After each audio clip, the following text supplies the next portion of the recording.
How to turn on or turn off sound notifications, baby sounds, dog barking, knocking or doorbell ringing on the Samsung Galaxy S25, S25 Plus, Edge or Ultra.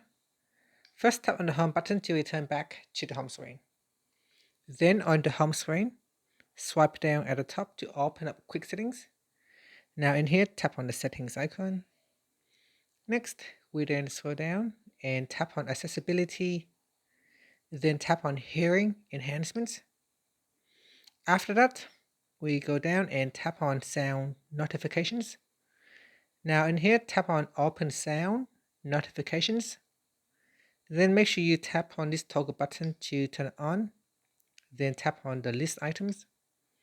In here, go down to priority and tap on baby sounds toggle button to turn it on or off.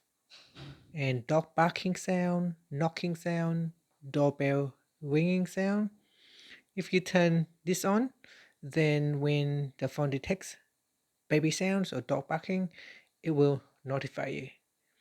And that's it. So turn it on or off as required.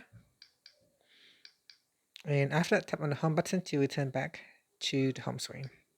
Thank you for watching this video. If you find it helpful, please like and subscribe to my channel for more videos.